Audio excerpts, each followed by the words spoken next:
Bonjour et bienvenue à Impact Pod. Alors moi c'est TK, l'américain de ce groupe d'amis réunis par le rugby. Et ben cet épisode, l'épisode 187, je pense que tout le monde est content parce que Stade Français ils ont gagné, Metro Racing ils ont gagné. Donc voilà, le paquet est complet, le paquet est heureux. On va démarrer avec Amélie Maëge qui est de retour. Salut Amélie.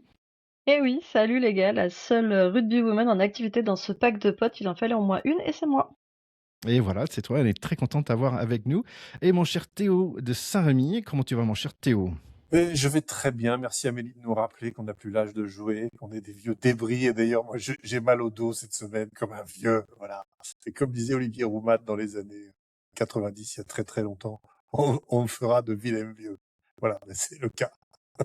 Bon, écoute, on va parler beaucoup de rugby. On a la top 14, on a le Pro D2, on a d'autres rugby, d'autres endroits, et aussi le 15 de France aussi pour cet été. Il faut qu'on parle de tout ça. Je propose qu'on y va direct avec le match Pro D2. Vannes a réussi à remonter en top 14 avec une victoire 18-14 contre Provence. Théo, la dernière fois, tu m'as dit que t'étais content en fait, mais la question, est-ce que Vannes peut rester? Oui, d'abord, on est effectivement très content pour eux parce qu'ils ont fait une saison en tout point remarquable. Ils ont survolé ce championnat. Et ça reste des formats de compétition cruelle où tu peux tout perdre sur un match. Donc voilà, ils ont réussi à échapper à ce piège. Ils ont gagné de peu, hein, 18-14, c'est vraiment rien au rugby, rugby moderne. Il suffit d'un plaquage raté pour avoir une remontée de terrain avec des belles équipes. Et Provence n'avait pas démérité, mais in fine, je trouve que c'est amplement mérité. Il me semble qu'ils vont se renforcer. Ils ont perdu l'année dernière les 2 ou 3 matchs de trop, de très très peu qu'il fallait pas perdre. Je pense que cette saison aller-retour en top 14 les a quand même considérablement renforcés, donc j'y crois. Je pense que l'année prochaine, ils auront de quoi figurer, allez, peut-être pas dans le haut de tableau, mais je pense qu'ils auront de quoi figurer dans une partie de tableau honorable. Et pour toi, Amélie, est-ce que tu penses que, par exemple, par rapport à Montauban cette année, qui avait vraiment des difficultés, est-ce qu'ils vont être un peu mieux, Vannes? Ouais, à Montauban, très vite, hein, on l'avait dit que ça allait être une saison très très compliquée et la descente, elle a été actée malheureusement très très rapidement, ce qui était quand même loin d'être le cas de Vannes l'année dernière où on y a quand même cru assez longtemps. Leur expérience de l'année dernière a clairement mis les dirigeants dans une disposition pour voir quand même sur du plus long terme. Et je pense qu'on est vraiment en train d'assister à un Vannes tel qu'on a pu avoir des équipes comme La Rochelle il y a quelques années quand ils sont montés. On est sur un futur très très grand. Donc j'espère que la saison prochaine va être cette saison qui va marquer un pas un peu plus long en top 14, mais ouais, j'y crois. Et puis, c'est aussi un club qui est, au-delà de son public, hein, qui est certainement le public le plus respectueux qu'on ait connu en top 14. Il n'y a pas un seul joueur passé par Vannes qui vous dira pas que jouer pour ce club, jouer pour cette ville, n'a pas changé, a mis quelque chose en plus dans chacune des carrières. Et je pense aussi que c'est quelque chose de très très vendeur pour attirer des joueurs de partout. Donc on peut s'attendre à un très gros Vannes l'année prochaine, en tout cas un Vannes qui aura les ambitions de se maintenir, c'est une certitude. Ouais, ben Je écoute, rappelle juste, Thierry, que Montauban avait été vraiment une équipe montée complètement surprise. Ils étaient tout à fait inattendus, donc ils étaient clairement pas prêts. Donc on savait avant même qu'ils démarrent le championnat que ça allait être très compliqué. C'est extrêmement différent pour Vannes. Il y a des équipes comme le Racing il y a 15 ans maintenant qui, quand ils remontent en top 14, accrochent les places des 6 et sont tout de suite en capacité de rivaliser. Bon, le Racing était un club historiquement présent dans l'élite, c'est un petit peu différent et extrêmement soutenu par une puissance financière qui est peut-être pas tout à fait celle de Vannes. Mais attention, l'écosystème breton est quand même très très chauvin et capable de mobiliser des énergies très fortes. Donc non, vraiment, j'y crois. et aussi l'année dernière, en fait, Vannes, ils ont pu battre dans la fin de saison Stade Français, Racing, Montpellier, Toulon, match nul contre Perpignan. C'était quand même des grandes équipes. Eux, ils avaient 7 victoires dans l'année par rapport à Perpignan cette année, qu'ils ont que 6. Donc, je pense que c'est attention Perpignan pour la suite, on va dire. En parlant de Perpignan, bon, ils avaient le match de la remontée, on appelle ça Théo, il me semble, contre Provence. Et en fait, je suis passé à Barbecue Rugby, un autre podcast que j'aime bien, le podcast frère, on va dire, frère de rugby. Et voilà, j'avais prédit exactement ce qui se passait, qu'il y aurait des essais par Provence pour, au début, que ça allait réveiller un peu USAP. Et c'est se passé un peu comme ça. Après deux essais de Provence 10-0, il y avait un tourneur de cartons, un côté USAP en orange et deux jaunes côté Provence. USAP va se réveiller en fin de première mi-temps, deux essais en 4 minutes, 10-14 pour USAP à la mi-temps. Et ensuite, ça continue. Comme c'est 13-14, il y a plein d'espace. C'est un essai du 8 du SAP qui a fait un doublé. Un essai refusé de Tomoso Alain, l'Italien.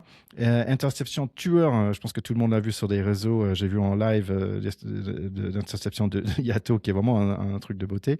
Lui a fait un doublé aussi.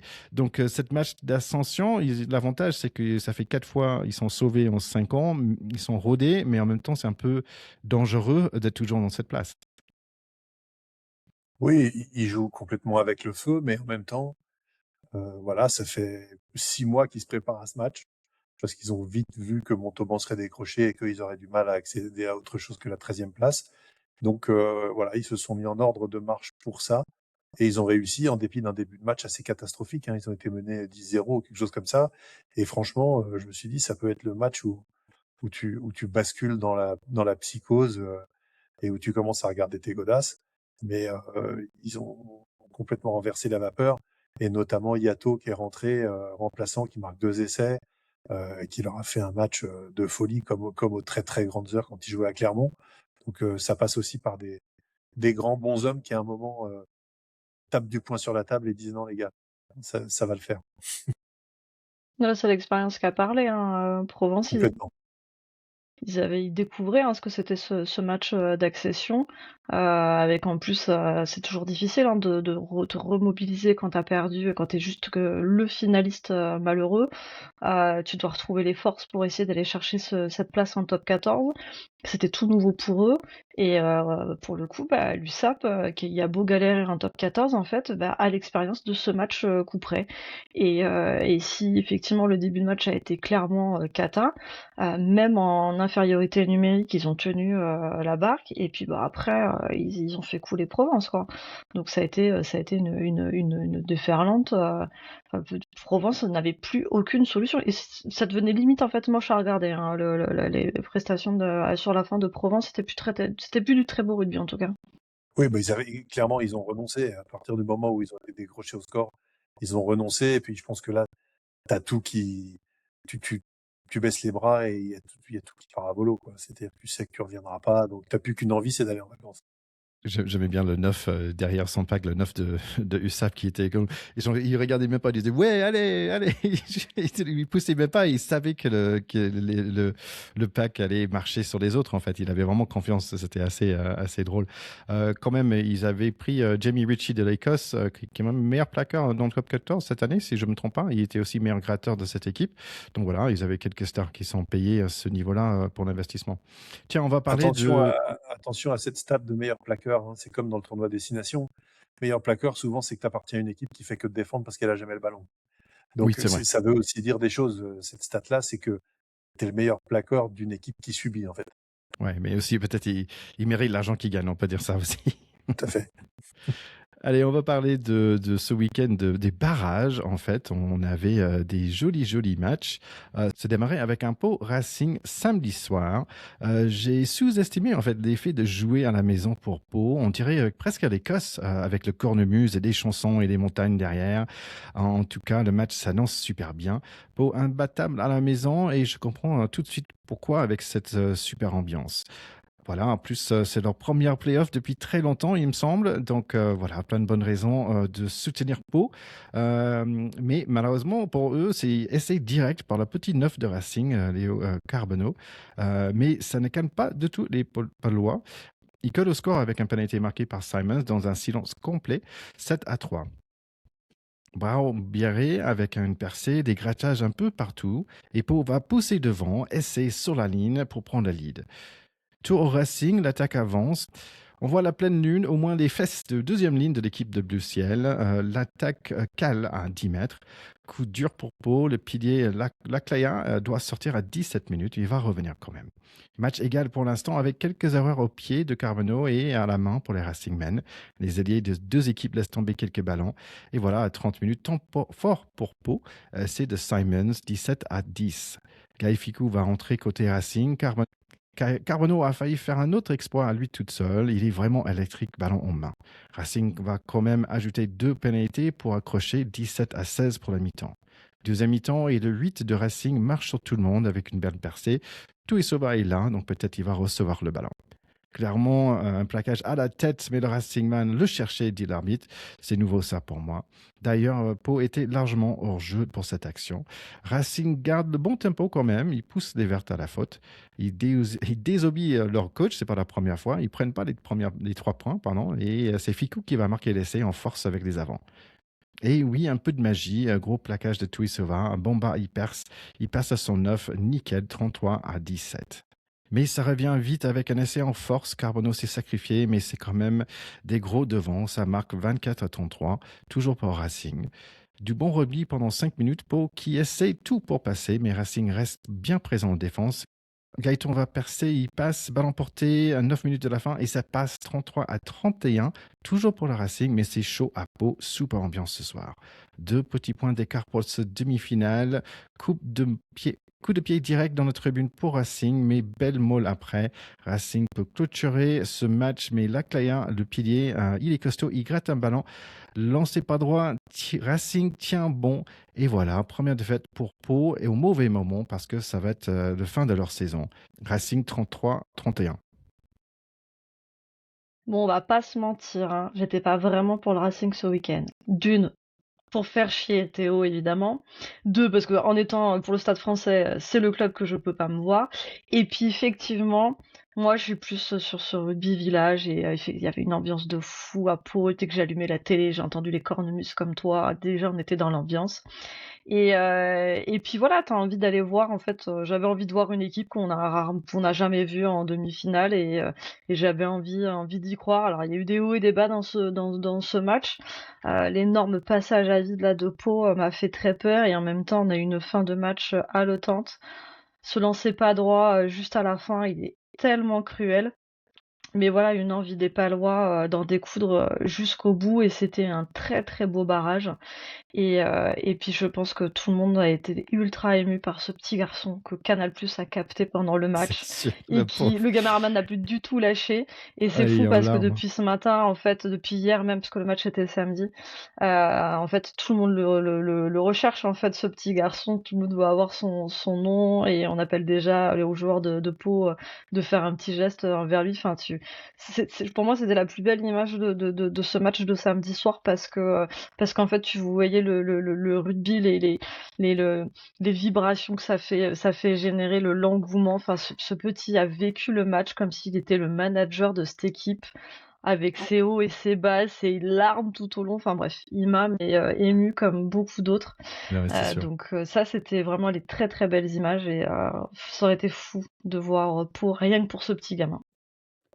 Ils l'ont retrouvé, hein. J'ai vu sur aujourd'hui des images aujourd'hui où ils lui ont offert un maillot, tout ça. Moi, j'ai trouvé que c'était un petit peu borderline de le filmer entre guillemets sans lui avoir demandé son avis dans un état émotionnel pareil. À la fois, j'ai trouvé ça mignon et à la fois, je suis pas sûr que j'aurais aimé euh, que mon enfant soit comme ça à ce point sur les caméras télé sans qu'on me demande mon avis. Mais à la limite, peu importe. Tout ce que tu dis est tout à fait vrai.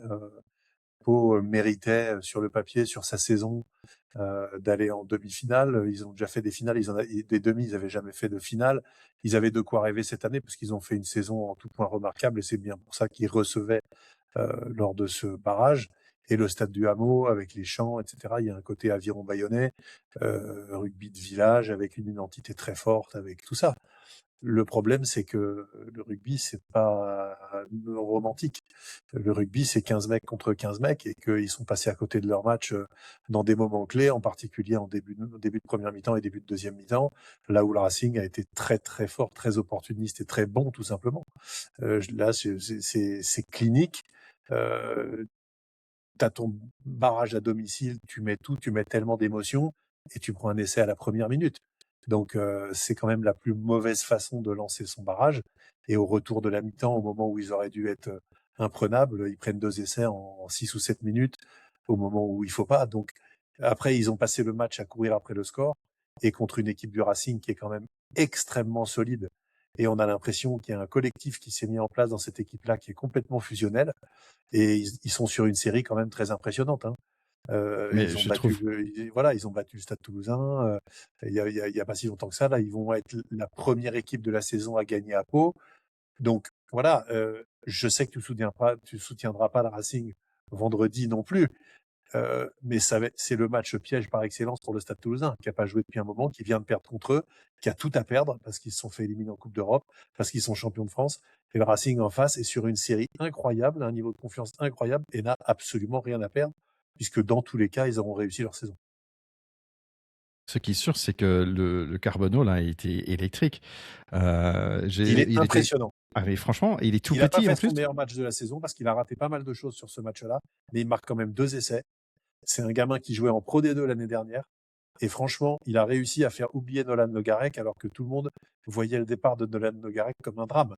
Et en fait, il a fait une saison, euh, mais exceptionnelle. Il a joué tout le temps et il a été très souvent décisif. Je crois que ce garçon-là, s'il n'est pas international dans les années qui viennent, je comprends pas.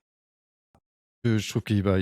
Ce que j'aime bien, c'est qu'il a beaucoup mis la tête aussi dans la défense. Que par exemple, là, il y avait un essai qui, c'est lui qui l'a pris sur la gueule et tout. Mais j'aime bien ça, les petits neufs qui se donnent tout pour C'est être en quand défense et tout. même, C'est top. c'est quand même le fils de Philippe Carbonneau, hein. Son père était un taré, hein. Fini, c'était un joueur extraordinaire, qui était un neuvième avant, qui était un fondu, qui donnait tout sur le terrain à un point exceptionnel. Donc, comme on dit parfois, bon sang ne saurait mentir ou les chiens ne font pas des chats. Deux expressions pour ton dictionnaire.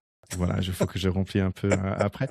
Bah, juste un petit mot sur Pau, mais bravo à eux parce que quand même là, je pense que c'était Soudi Radio et Rugby Rama, ils avaient deux gars de Pau qui étaient dans leur 15 de la saison, donc bravo Biarré en 12 et Arfal en 14. Ils avaient aussi Théo Tissobé qui était avec l'équipe de France, Gaëtan aussi qui avait un très bon saison. C'est quand même une équipe à l'avenir et on va voir ça après avec l'équipe de France de cet été. Je pense qu'il y en a 8, il me semble, qui sont sélectionnés de Pau. Donc, dommage pour eux. Quand même, une équipe que j'ai envie de suivre un peu plus l'année prochaine. Et surtout, j'ai envie d'aller dans ce stade.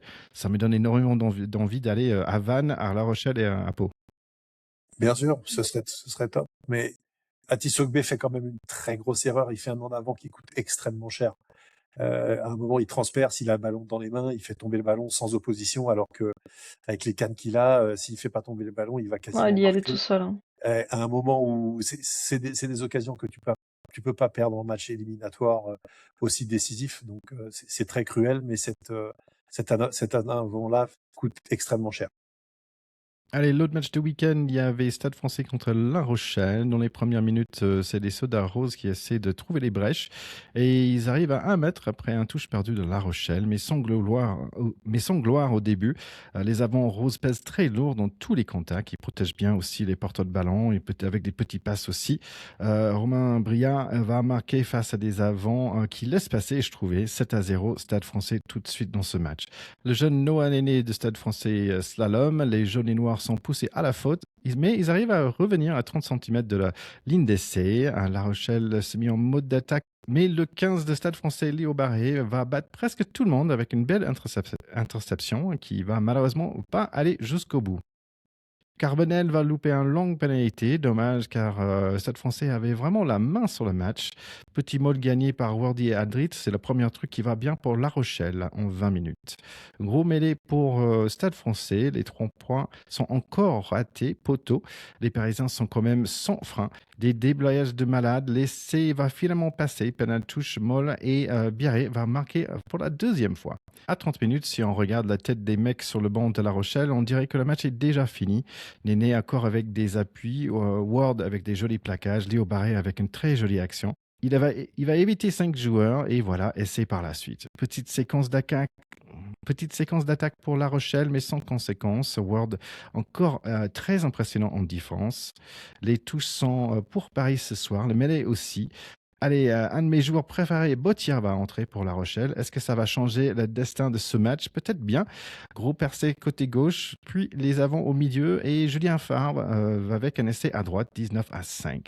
59 minutes et gros scrum pour les Roses. Tiens, il y a un Américain dans le pack parisien. Tiens, un interview à faire, je pense. Ward encore, il casse des côtes.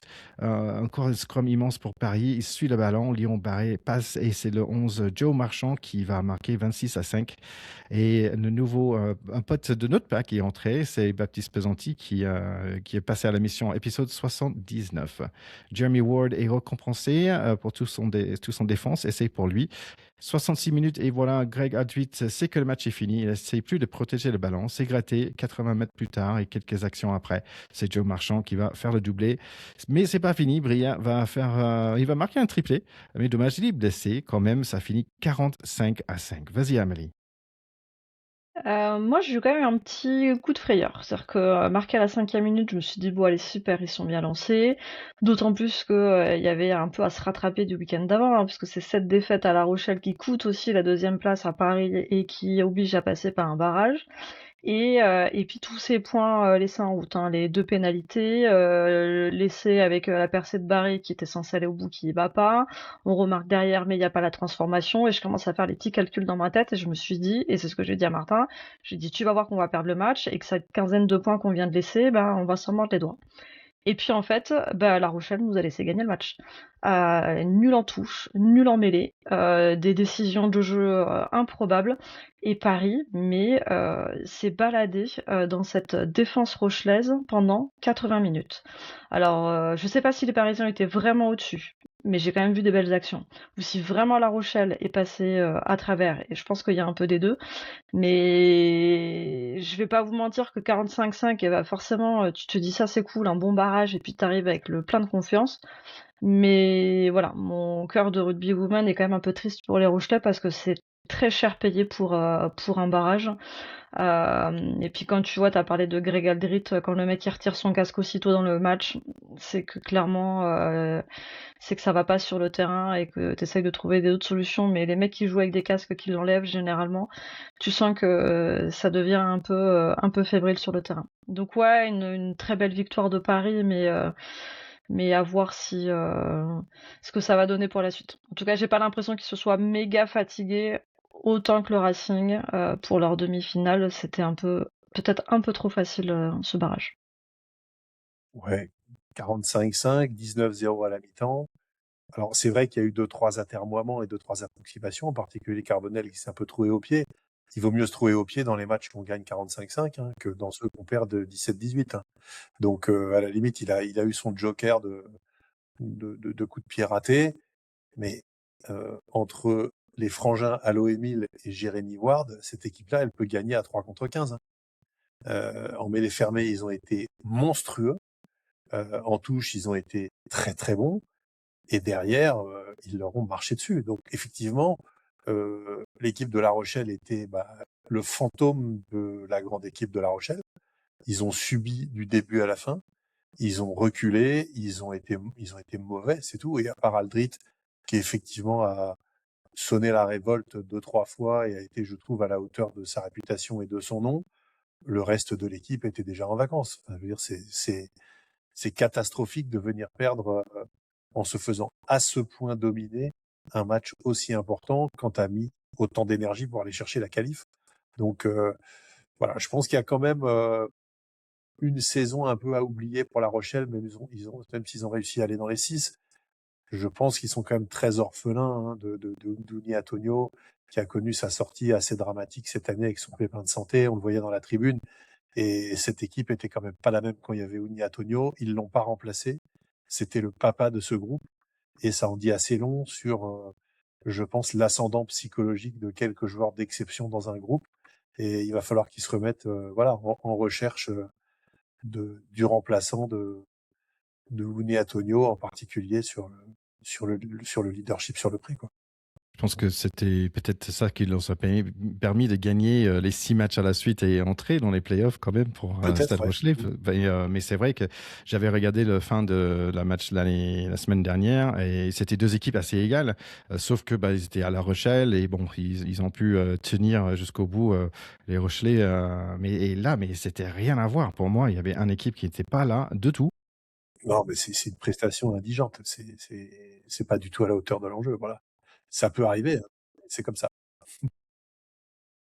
Allez, juste pour finir sur Stade Français, en fait, c'est une équipe, j'étais étonné de connaître tellement bien, en fait, cette équipe entre les deux frères en pilier, Nico Terra, l'Italien, Gabriel qui est là depuis toujours, et comme Briat, Kerbarlo et les arrières. En fait, ça m'a fait vraiment plaisir de regarder cette équipe jouer et je trouvais ils étaient vraiment bien en forme, donc j'ai hâte de voir la suite.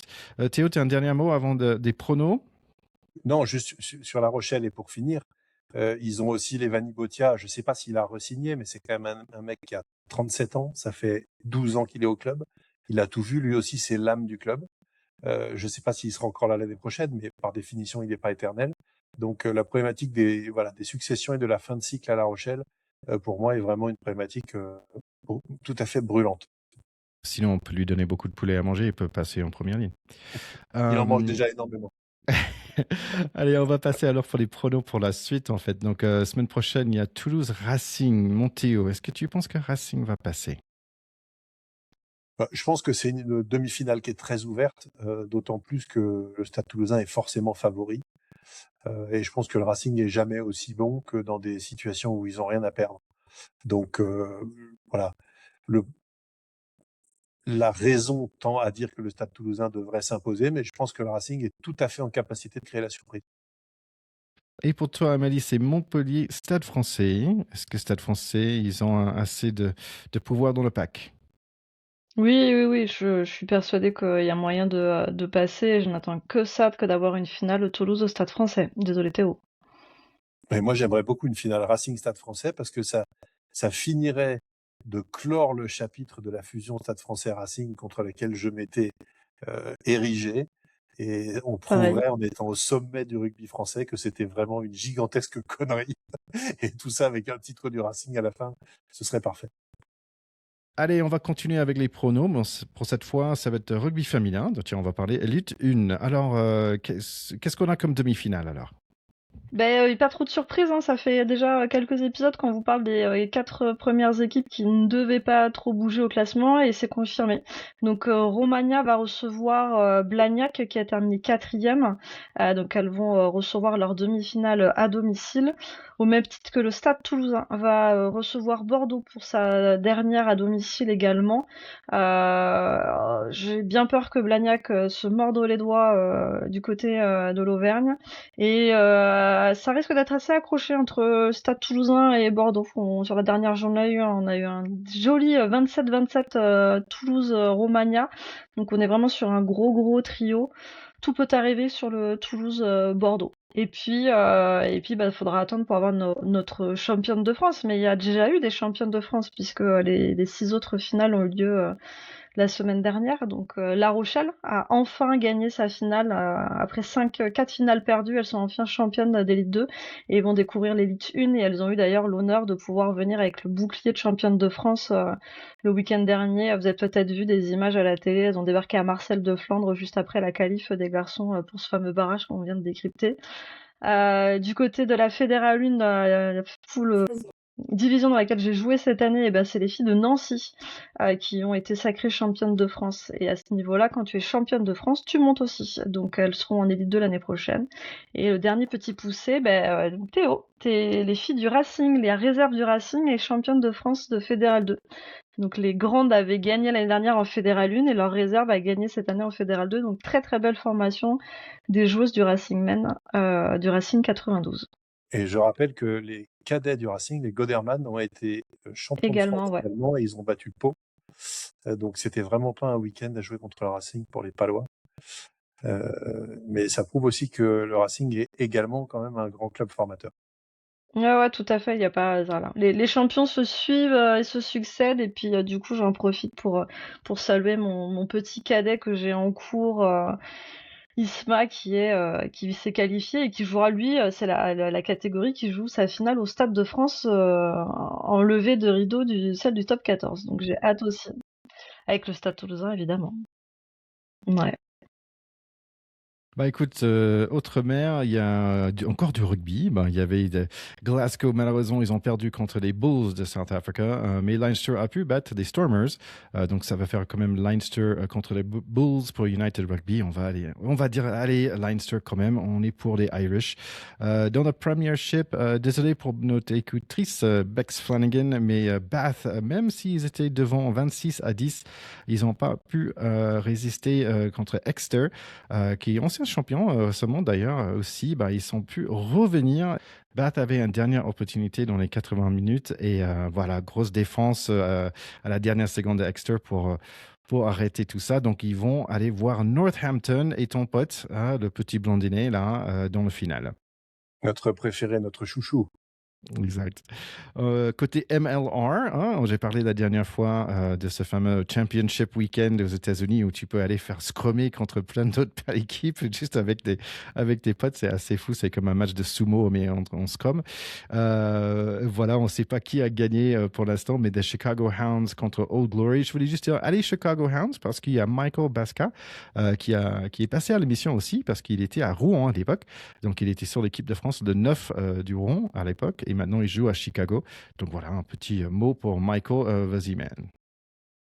Et il me semble, par contre, même si c'est pas Outre-mer, mais il y a une équipe à toi, Théo, qui avance aussi. Mais bien sûr, et je dirais que ça montre aussi la qualité et la santé du rugby parisien, puisque après le Stade Français et le Racing, qui sont tous les deux en demi-finale de top 14, on a le PUC qui est en demi-finale de Fédéral 2. Ils ont battu Castillon-la-Bataille. Ils vont jouer en Fédéral 2 contre Pont-Long qui a atomisé Auxerre 53-18. Donc je pense que ça va peut-être être difficile. Pont-Long a l'air d'être sur une très bonne dynamique. Mais néanmoins, voilà, le PUC, ce club violet et blanc, on dit toujours que la violette refleurit toujours au printemps. J'ai beaucoup de copains là-bas. J'ai passé plusieurs saisons avant le Racing et après le Racing. Et c'est également un club qui est très cher à mon cœur. Donc je leur souhaite vraiment une superbe demi-finale en espérant les voir aller défier soit le 4, soit Soragout le 21 juin et demi-finale, donc le 27 la finale de Fédéral 2. Allez, on avait un peu de nouvelles début de cette semaine. C'était à l'annoncer pour France A, qui a un match non officiel contre Angleterre 15.